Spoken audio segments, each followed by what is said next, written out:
Hello students, आज हम लोग पढ़ेंगे हिंदी व्याकरण पाठ 12 अपठित गद्यांश। अपठित का अर्थ होता है जो पढ़ा नहीं गया है, जो आप लोग पढ़े नहीं हो किताब में। हिंदी की जो पाठ्य पुस्तक है उसमें ये गद्यांश जो है नहीं दिया गया है। तो जो बिना पढ़ा हुआ कोई भी गद्यांश जो दिया जाता है उसको हम अपठित बोलते हैं। तो इसमें क्या है कि एक गद्यांश आपको दिया हुआ रहेगा और उस गद्यांश पर आधारित कुछ प्रश्न दिए जाएंगे। तो आपको क्या करना है, पहले गद्यांश को अच्छी तरह से पढ़ना है। एक बार, दो बार, तीन बार, जब तक अच्छे से समझ में नहीं आ जाए उसको पढ़ना है। और उसके बाद उस पर आधारित जो प्रश्न दिए गए हैं उनके उत्तर उसी गद्यांश में खोजना है कि उसका उत्तर कहाँ पे है, और तब उस प्रश्न का उत्तर लिखना है। तो यहाँ उदाहरण के तौर पर हम एक गद्यांश यहाँ है उसको पढ़ते हैं और उस पर आधारित प्रश्नों के उत्तर देते हैं। एग्जाम में जरूरी नहीं है कि यही गद्यांश होगा, जो आपने पढ़ा है वही गद्यांश होगा, वो कुछ भी हो सकता है। इसका नाम ही है अपठित। तो कोई भी टॉपिक यहाँ हो सकता है और आपको क्या करना है, उस पर आधारित प्रश्नों के उत्तर इसी गद्यांश से खोज करके लिखना है। तो चलो हम लोग इस गद्यांश को पढ़ते हैं। मसूरी को पर्वतों की रानी कहा जाता है। यहाँ का वातावरण बहुत सुहावना और मनोहारी है। पहाड़ों पर हरियाली ही हरियाली दिखाई पड़ती है। यहाँ माल रोड, बैंक कैमल रोड और लाइब्रेरी रोड पर सायंकाल सैर करने का आनंद अनोखा होता है। यहाँ का कैंपटी फॉल झरना दर्शनीय है। तो अब इस गद्यांश के आधार पर नीचे कुछ प्रश्न पूछे गए हैं। प्रश्न 1, मसूरी को क्या कहा जाता है?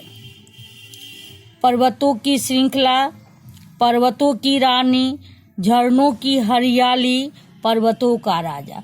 तो हम यहाँ ऊपर गद्यांश में देखेंगे कि मसूरी को क्या कहा है। मसूरी को पर्वतों की रानी कहा जाता है। तो यहाँ ऑप्शन क्या है, पर्वतों की रानी। तो हम इस दिए गए ऑप्शन में से देखेंगे पर्वतों की रानी कहाँ है। तो यहाँ पे है, तो इस ख में हम लोग क्या करेंगे, टिक लगा देंगे।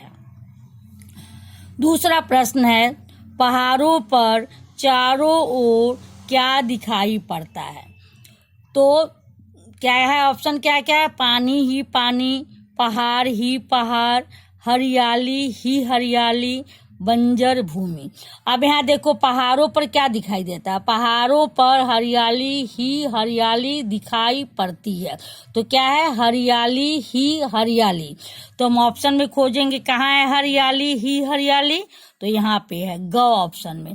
तो ग को हम क्या करेंगे, टिक लगाएंगे। तीसरा क्वेश्चन है, कैंपटी फॉल क्या है? तो कैंपटी फॉल हम ऊपर के गद्यांश में देखते हैं कि कहाँ पे है। कैंपटी फॉल झरना दर्शनीय है। कैंपटी फॉल क्या है, एक झरना है। अब यहाँ हम देखते हैं ऑप्शन में क्या क्या दिया है हमारे पास। एक नदी है, एक पहाड़ है, एक झील है, एक झरना है। तो हम क्या पढ़े ऊपर, कैंपटी फॉल क्या है, झरना है। तो घ ऑप्शन में दिया हुआ एक झरना है। तो घ ऑप्शन को हम क्या करेंगे, टिक का निशान लगाएंगे यहाँ। चौथा क्वेश्चन है, मसूरी का वातावरण कैसा है? अब ऊपर देखो मसूरी के वातावरण के बारे में कहा गया, यहाँ का वातावरण बहुत सुहावना और मनोहारी है। तो मसूरी का वातावरण कैसा है? प्रदूषित, धुएं से परिपूर्ण, सुहावना और मनोहारी, अच्छा न लगने वाला। तो ऊपर के गद्यांश में क्या हमको मिला था, सुहावना और मनोहारी। तो ग ऑप्शन में दिया हुआ है, तो इसको हम टिक लगा लेंगे। तो बच्चों इसी तरह से कोई भी गद्यांश आपको दिया जाएगा और उसके आधार पर पूछे गए प्रश्नों के उत्तर उसी गद्यांश में आपको मिलेंगे। और हो सकता है कि आपको ऑप्शन नहीं दिया गया है, तो आप ऑप्शन अगर नहीं दिया रहेगा तो इसमें से प्रश्न का उत्तर खोज करके और आप उत्तर सिर्फ लिख सकते हो।